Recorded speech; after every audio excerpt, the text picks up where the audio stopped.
Welcome all for the continuation of plant kingdom. So in the last class we studied about bryophytes. Bryophytes, amphibians of plant kingdom, require a thin film of water for the process of sexual reproduction. Under bryophytes we studied two groups, liverworts and mosses. Under that we studied two groups. One is thalloid structures, that is not thalloid.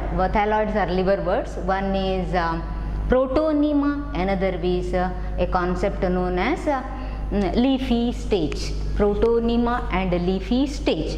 Under mosses we studied examples Polytrichum, Funaria and Sphagnum. Then in short we studied economic importance of bryophytes.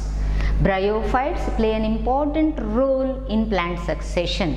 They are the pioneers, first group of plants to colonize on rocks along with the lichens. Sphagnum, from that peat is produced, which is used as fuel. At the same time it is also used as manure, is having water holding capacity. Because of that it is used in packing materials of while transporting living organisms.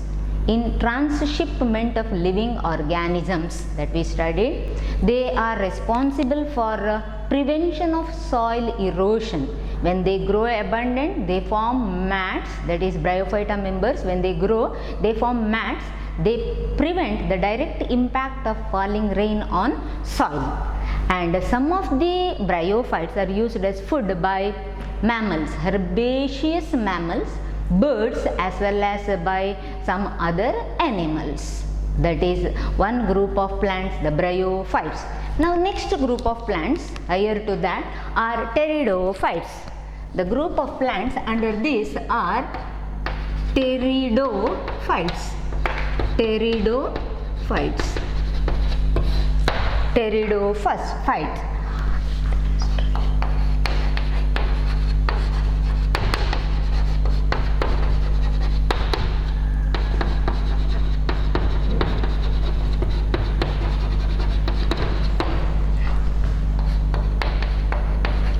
So earlier bryophytes are amphibians of plant kingdom. They require thin film of water, and these are terrestrial plants. First group of terrestrial plants. Similar to them, in these also members require a thin film of water for the process of fertilization, but these are terrestrial plants. First group of terrestrial plants. These are one which are with vascular tissue. That is the vascular tissue, xylem and phloem. So these possess vascular tissues. These possess the vascular tissues. The vascular tissues are xylem and phloem. The vascular tissues are xylem and phloem. So members possess the vascular tissues. That's why the members are called vascular plants. Members possess the vascular tissue, so they are called vascular plants. First terrestrial plants, first vascular plants. First vascular plants means what? Then what about the conduction in the case of bryophytes? Bryophytes are also having conducting tissue, but they are not well developed, not like xylem and phloem, ill developed.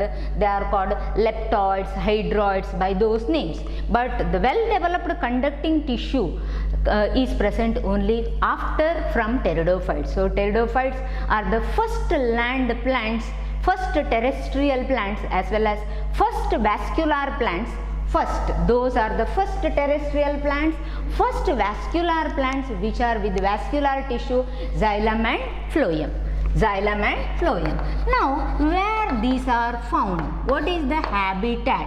These prefer to grow in cool, damp, shady places. These prefer to grow in cool, damp, shady places. Very few members are also found growing in sandy soil. So what is the habitat? These prefer to grow on cool, damp, shady places. Some also found growing in sandy soil. Under Under that there are two groups. Bryophytes we studied two groups. Here also there are two groups. One is called horsetails. Horsetails. Another one are called ferns. So there are two groups. One group is called horsetail. The plant at the tip produces a structure, cone, which in detail you study later. Cone, the cone resembles like horsetail, that of one of the member of pteridophyte named Equisetum. That's why members are called horsetails. Those members are called horsetail. Another group are ferns. These are evolved, these are primitive, like that. Under that, liverworts and mosses. Liverworts are primitive, mosses are advanced. Similarly, these are primitive, these are advanced. So there are two groups, horsetails and ferns. Horsetails and ferns. Now coming to the main plant body. The main plant body. What is this main plant body? Similar to bryophytes, these members also show alternation of generation. There are two phases, gametophyte phase and sporophyte phase. Dominant phase in the case of bryophyte, the plant body, what we can see is gametophyte, gamete producing one, which after the process of fertilization, the gametophyte bears the sporophyte. So the plant body, what we see in nature is gametophyte in the case of bryophytes. Now what about pteridophytes? It is opposite, exactly. The dominant plant body, dominant phase, main plant body, what we see in nature, main plant body, dominant phase, predominant phase is sporophyte. Sporophyte. So the plant body, what we see in nature is not gametophyte in the case of pteridophytes, it is sporophyte, and it is gametophyte in the case of bryophytes. Plant body is gametophyte in the case of bryophytes, plant body is sporophyte in the case of pteridophytes. Sporophyte. Think of a fern plant or a member of pteridophyte, what we find in nature. The sporophyte plant body shows distinct parts: root, stem and leaves. Root, stem and leaves. We can see distinct. Whereas in the case of bryophyte, root-like structures, the rhizoid, stem-like and leaf-like. This is little advanced. Here the sporophyte shows roots, stem and leaves. Root, stem and leaves. This is what? This is actually the primary root. This is actually the primary root. As the plant grows, primary root is replaced by adventitious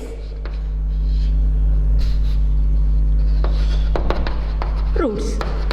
Replaced by adventitious roots. Yes, root. Root initially primary root, what we say tap root like that, but that one is slowly replaced by adventitious roots. That one is slowly replaced by adventitious roots. Now coming to leaves. Leaves. Leaves are of two types: microphylls and megaphylls. Microphylls and megaphylls. Micro, name itself says micro is small. Micro refers to small. The leaves are small. These type of leaves are small. Megaphylls, the leaves are big, large. Compared to this, little bit bigger. Microphylls and megaphylls. Microphylls, small leaves are seen in the member Selaginella. So Selaginella is a member of pteridophyte in which small leaves are seen. Microphylls. Whereas megaphylls are seen in ferns. Megaphylls are seen in ferns. Ferns evolved come in pteridophytes. Here the leaves are big, here the leaves are small. Microphylls and megaphylls. Young leaves show a type of coiling. Young leaves just before opening, before mature, young leaves show a type of coiling. Young leaves show a type of coiling called circinate vernation. Circinate vernation. So pteridophytes. usually we call ferns, ಜರಿ ಗಿಡ ಅಂತ ಹೇಳ್ತಾರೆ. ಜರಿ ಗಿಡ, all those ಜರಿ ಗಿಡಗಳು ಈ ಗ್ರೂಪಿಗೆ belongs, they belongs to pteridophytes, ಜರಿ ಗಿಡಗಳು. So in short, where they are found, what is its habitat, what are the two groups, what is the main plant body. So what are pteridophytes? First vascular plants, first terrestrial plant, first vascular plants. Vascular plants means those which possess vascular tissue, those which possess vascular tissue. The vascular tissues are xylem and phloem, well developed conducting tissues, water conducting and food conducting. Xylem is the water conducting tissue, phloem is the food conducting tissue. Well developed conducting tissues, the vascular tissues are present in these. So these are first terrestrial plants as well as first vascular plants. Are one which are found in cool, damp, shady places. Cool, damp and shady places. Very few members are even found in sandy soil. There are two groups under pteridophytes: horsetails and ferns. Horsetails and ferns. The main plant body, what we see in nature, ಒಂದು ಜರಿ ಗಿಡ ಕಂಡ್ರೆ ಅದು ಗೆಮಿಟೋಫೈಟ್ ಅಲ್ಲ, it is a sporophyte. The plant body what we see in nature, the sporophyte is, the plant body is a sporophyte. Main plant body is sporophyte, spore producing one. What is gametophyte? Gamete producing one. Plant body is sporophyte, which is with the three parts, which is differentiated into root, stem and leaves. Roots, initially primary root, that is taproot, we can say taproot, which is slowly replaced by adventitious roots. Leaves, two types: microphylls, megaphylls. Microphylls, leaves are small. Microphylls, leaves are small. Selaginella, one of the member of pteridophyte named Selaginella shows microphylls. In Selaginella, leaves are very small. Ferns, leaves are larger. Leaves are little larger compared to microphyll, larger, little bigger leaves. Selaginella, the leaves are larger in the case of ferns. Leaves, just before maturity, when the leaves are young, when young leaf is produced on the stem, the leaves shows one type of coiled structure. That type of coiling of young leaves is called cercinate vernation. So leaves show a coiling which is known as cercinate vernation.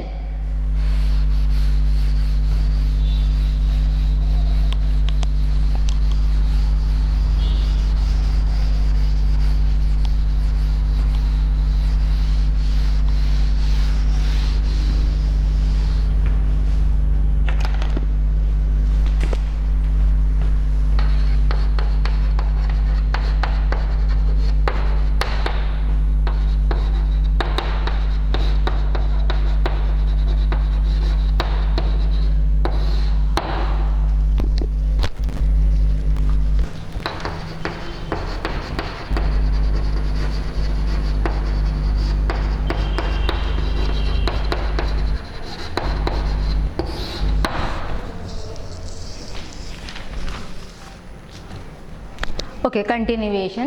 Now what is that? Plant body is sporophyte. Plant body is sporophyte. What is sporophyte? Spore producing one. The plant body have the capacity to produce spores. The dominant phase have the capacity to produce spores and not gametes. Sporophyte. Where these spores are produced? Spores are produced inside a structure known as sporangia. It is plural, sporangium is singular. Sporangia. Now the sporophyte bears structures.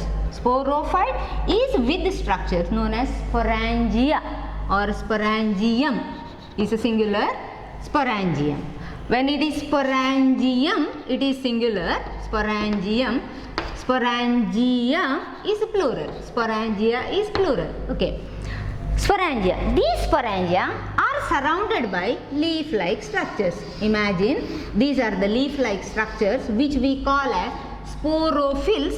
Inside these sporophylls, here imagine this is sporangium. This is sporangium. this is sporangium. So sporangium is a structure inside these sporophylls. Inside these sporophylls. This and these are sporophylls.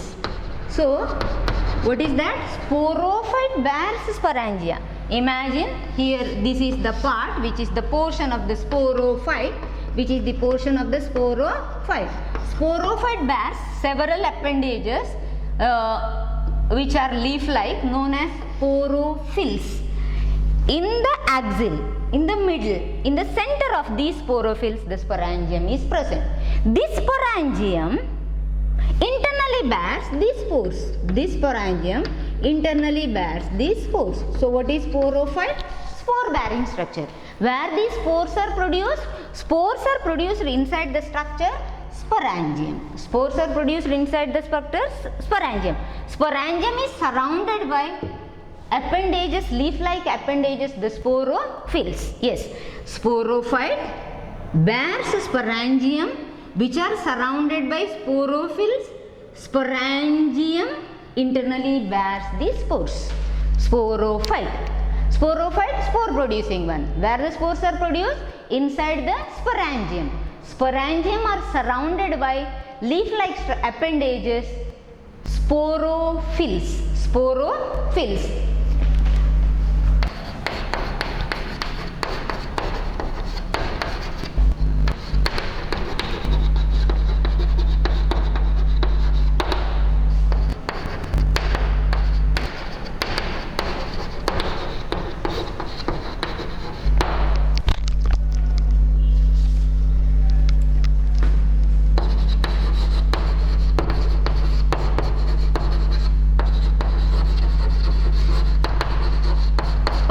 Now how many sporophylls you can see here? 3, 4 or back side also. Sporophylls surround the sporangium. Sporophylls surround the sporangium. Sporophylls in the center bear the sporangium. Continuation. Sporophylls sometimes form a compact structure. The sporophylls together form a round structure, a rigid structure, a compact structure. Sporophylls sometimes form a compact structure known as strobilus. Strobilus. Strobilus is singular, strobili is plural, plural cones. Strobilus is also called cone. Strobilus is also called cone. So in some cases the sporophylls form a compact rigid structure known as strobili. Strobili is plural, means cones. Again, what are cones? Cones are the reproductive structures which internally bears spores, which internally bears sporangium, which internally bears the spores, like that. So sporophylls form compact structure, the strobili or the cones, seen in the case of Selaginella, which I explained in the case of microphylls. Another member is equisetum. Another member is equisetum. So sporophylls in some cases form compact structure known as strobili or cones. Strobili or cones.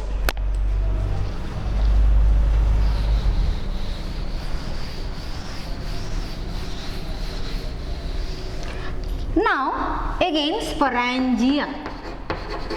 So what is sporangia? Sporangia is the structure which is present on the sporophyte which internally bears the spores. These sporangia may arise or may born single or in groups.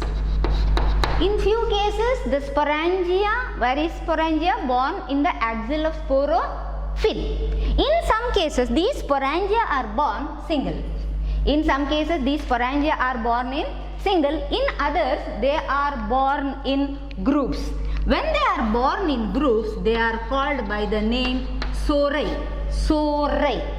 So single sporangia only. Single is sporangium. Single is sporangium. Single is sporangium. When they are in groups, sporangia, many. Groups, there is a word for that, many together, sore. Sore. So what are sore? Sore are group of sporangium, also called sporangia. So sporangia are present on the sporophyte. Sporangia may arise or will born in few groups of plants, in few members as single, in few other groups as, in other few groups of pteridophytes as groups. Groups together are called sore. Now coming to the sporangium. What is this? Sporangia is present on the sporophyte. Sporangia internally produce spores. The sporangia, now I will change into singular, sporangium internally bears spore mother cells. Spore mother cells. The cells which later give rise to spore are called spore mother cells. Spore mother cells. Sporangia internally bears spore mother cells which undergo meiosis. And give rise to spores. These spores are now haploid. Give rise to spores which are haploid. Now plant body sporophyte. Sporophyte plant body produces haploid spores. These spores undergo germination. And produces, actually what it produces? Alternation of generation. Main plant body sporophyte alternates with gametophyte. So spores on germination give rise to gametophyte. Just before that, young gametophyte is produced here. It is known as prothallus. Young gametophyte is produced, which is known as prothallus. Yes, sporangia bears spores. Sporangia internally bears spores. What is that? Sporangium may arise as single in few plants. Sporangia arise in groups. Sporangium arise in groups called sore. Sporangium internally with spore mother cells. Spore producing cells are called spore mother cells. These spore mother cells undergo meiotic division and spores are produced. These spores on germination give rise to prothallus. On germination give rise to prothallus. So dominant phase in the life cycle is sporophyte. Sporophyte bears sporangium. Sporangium are in the center of sporophyll. Sporangium are surrounded by sporophyll. Sporangium arise as single or in groups. When sporangium arises in groups, it is called sore. Sporangium internally with the spore mother cells undergo meiosis to produce spores. Spores on germination give rise to prothallus. Spores on germination give rise to prothallus. This prothallus actually grows and give rise to the gametophyte. Now the gametophyte of pteridophytes require cool, damp and shady places. To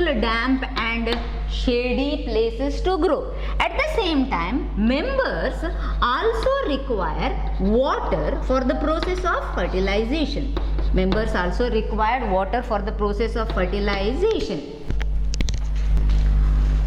These two its requirements,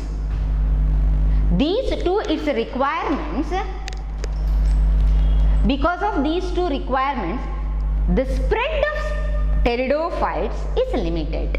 The spread of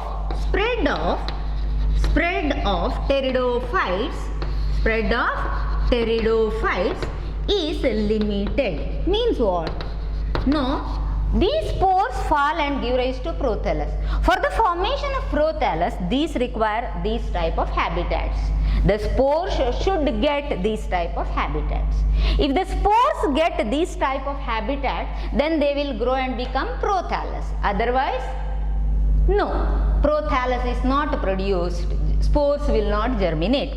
At the same time, even if they get this, they require also water for the process of fertilization. So when these two are the requirements, when both the requirements, when the spores get, the spores will grow into prothallus.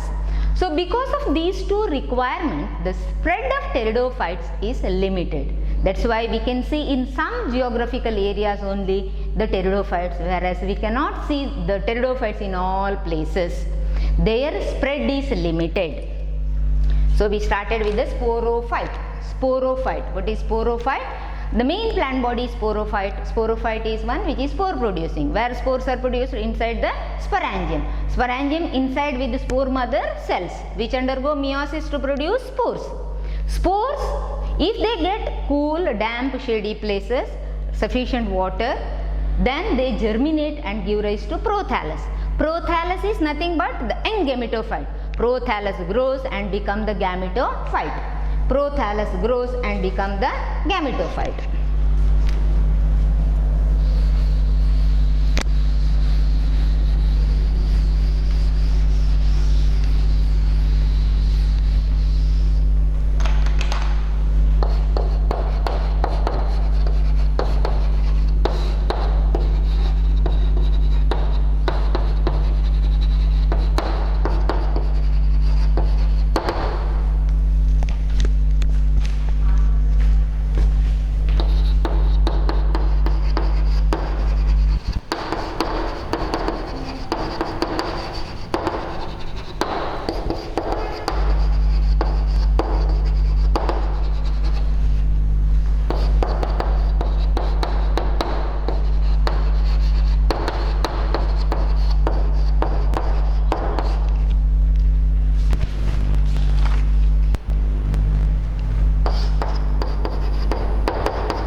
Continuation. Now what is that?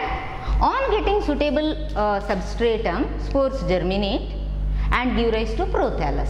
Young gametophyte is prothallus. Prothallus grows. Prothallus grows. The prothallus grows and become the gametophyte. Now gametophyte, exactly similar to bryophytes. Gametophyte is the structure which bears the sex organs. Structure which bears the sex organs. Antheridium is the male sex organ. Archegonium is the female sex organ. Both the sex organs produce sex cells. Sex organs produce sex cells. Antherozoids. The sex cells are antherozoids. And the female sex cell is egg. Antherozoids and the female sex cell is egg. The process of fertilization. Next, the process of fertilization. Usually the antherozoids are motile. Antherozoids are motile. They have flagella. They can swim only in a thin film of water. Yes, the process of fertilization requires water. Process of fertilization requires water. In water, the process of in a thin film of water, the process of fertilization occurs, which changes the egg. Egg is inside the archegonium. So archegonium is somewhat like this shape, like this, and antherozoids are somewhat motile. The antherozoids come closer to the mouth of the archegonium, enter inside like this. Deep inside here is egg. Deep inside is egg. So male gametes come closer to the mouth of the archegonium, enter inside, then fuses with the egg, changing the egg into zygote. Changing the egg into zygote, product of fertilization. Egg and the male gamete are haploid. Now the zygote produced is diploid. So egg changes into zygote now. After the process of fertilization, egg changes into zygote, which is a diploid structure. This undergo mitotic division and a sporophyte is produced. So sporophyte gives gametophyte. Which is the gametophyte? Sporophyte gives spore on germination, prothallus, gametophyte. Now the gametophyte again produces the sporophyte. So members show alternation of generation. Clear, right? Members show alternation of generation. We started with the sporophyte, spores, germination, gametophyte. Gametophyte bears the sex organs, gametes fusion, fertilization, zygote grows and gives sporophyte. So sporophyte, we started gives gametophyte again grows and gives sporophyte, like that.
Now continuation, sporophyte again. Sporophyte produce spores. In the members of pteridophyte, two different types are seen. One is members producing spores which are of similar type. All the spores produced by the member are similar type. In some other cases, members produce two types of spores. Depending upon that, the sporophyte in pteridophytes are of two types: homosporous, heterosporous. Homosporous and heterosporous. So what are homosporous? Name itself says members produce only one type of spore. Equisetum is an example. In the case of equisetum, the spores produced all are of same type. Homo refers to same. So equisetum, a member, produce only one type of spores. All the spores produced are of one type, same type, similar type, only one type. One type of spores or same type of spores are produced. So such members are called homosporous. Homosporous produce only one type of spores. One type of spores. Imagine spores. Earlier I told, spores on germination give rise to prothallus. Prothallus grows and become gametophyte. Yes, all the spores of one type, those spores on germination give rise to prothallus first, then the gametophyte, or germination gives gametophyte. Now this gametophyte produced should be in a position to produce both the gametes, male as well as female gametes. When that is possible? Only when the gametophyte is bisexual. A single gametophyte can bear both the sex organs, antheridium and archegonium. So this gametophyte is bisexual. So the gametophyte which are produced from homospores are bisexual. A single gametophyte can bear both the sex organ. Imagine this is a single gametophyte. This can produce male antheridium. This can bear even the female archegonium. Single one bears both. Single one bears internally both the reproductive structures, male as well as female. So the gametophyte is bisexual, seen in equisetum.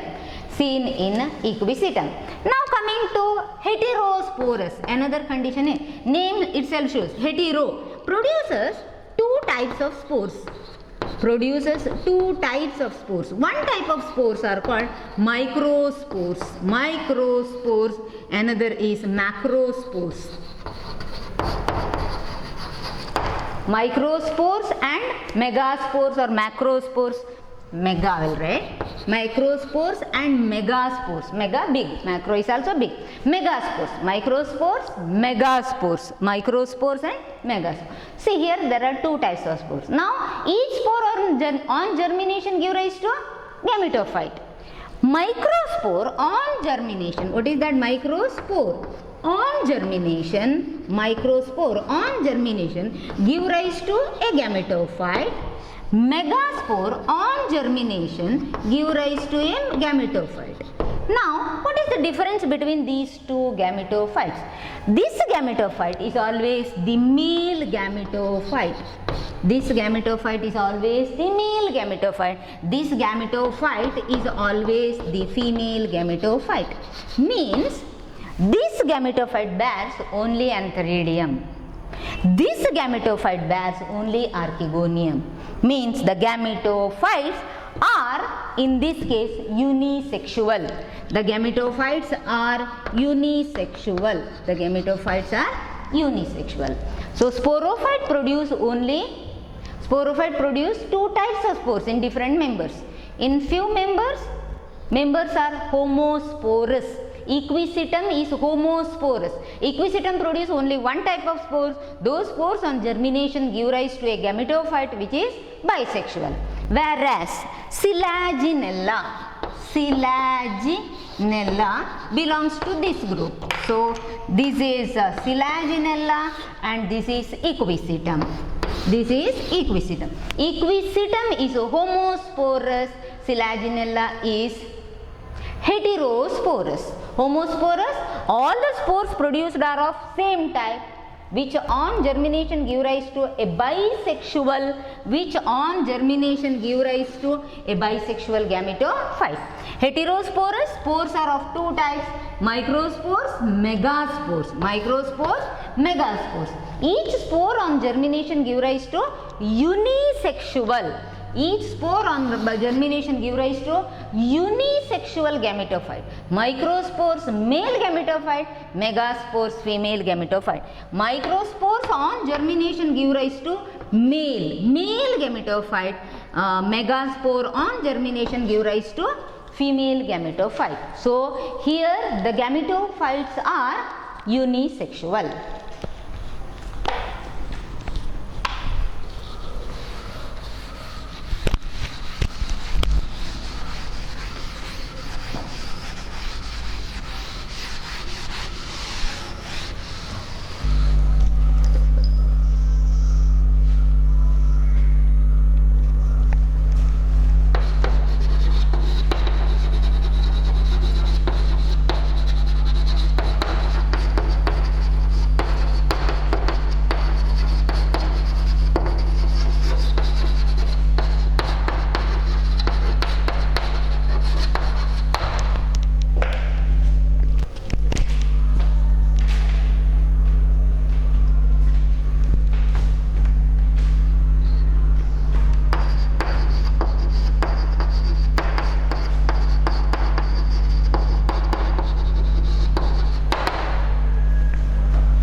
Okay, continuation. Now the female gametophyte, homosporous, heterosporous. Homosporous, the gametophyte produced is bisexual. It possesses both male and female sex organs. Unisexual, the female gametophyte. The female gametophyte which is produced from the megaspore. Continuation of that. The female gametophyte is retained on the sporophyte. Female gametophyte is retained on the sporophyte. The female gametophyte for a particular period. The female gametophyte is retained on the sporophyte. Now the female gametophyte, inside the female gametophyte egg after the process of fertilization change into zygote grows and become sporophyte, right? Zygote grows and become sporophyte. The female gametophyte is retained on the sporophyte and the female inside the female gametophyte the zygote changes into sporophyte. Right? Zygote changes into sporophyte. Now, the sporophyte can produce a structure.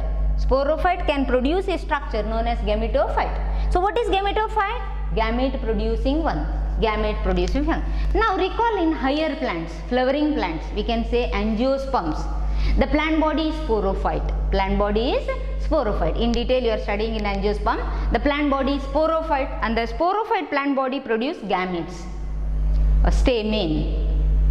Pistil, we say, stamen, pistil. Stamen produce male gamete, pistil produce female gamete, like that. In higher plants, plant body is sporophyte. Sporophyte plant body produce gametes. Here also, the sporophyte can produce gametes. That is what sporophyte can produce gametophyte. Gametophyte in turn can produce gamete. Sporophyte can produce gametophyte. Sporophyte, spores on germination, gametophyte. This gametophyte can bear gametes. That means the sporophyte can produce gametes, somewhat like that. Sporophyte produce gametophyte, gametophyte in turn produce gametes. Now, sporophyte can produce gametophyte, gametophyte in turn produce gametes, means it is somewhat similar to higher plants. It is somewhat similar to higher plants. So, what is that in higher plants? The plant body, the flowering plant body, what we see is sporophyte. It later produces the gametes. This sporophyte can produce the gametophyte, which in turn can produce gametes.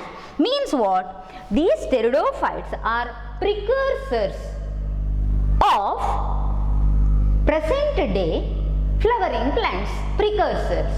That means present day flowering plants are produced from pteridophytes. Why? In pteridophytes, the sporophyte produce gametophyte, gametophyte which in turn produce gamete.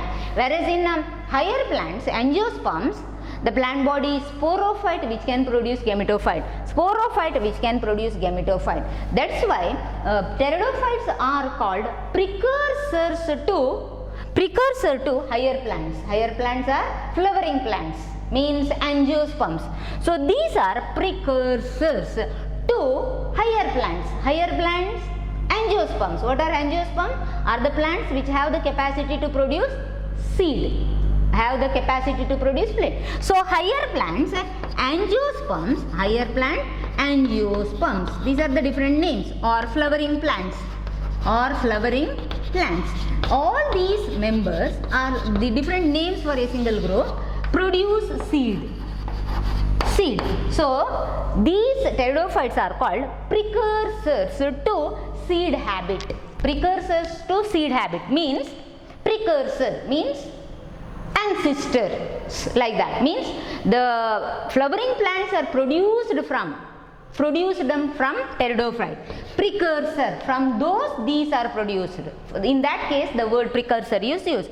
Pteridophytes are precursors to present day seed plants. Present day seed plants. Seed producing plants are higher plants, angiosperms, flowering plants. So pteridophytes are precursors to seed habit, which is an important step in evolution. Means from primitive plants, higher plants are evolved.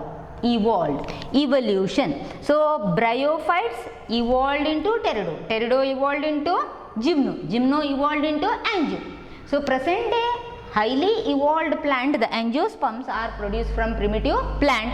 So this, the seed habit like structure, sporophyte which produces the gametes, is a step which is similar to the step what we see in angiosperms. That's why pteridophytes are called precursors to seed habit, which is an important step in evolution.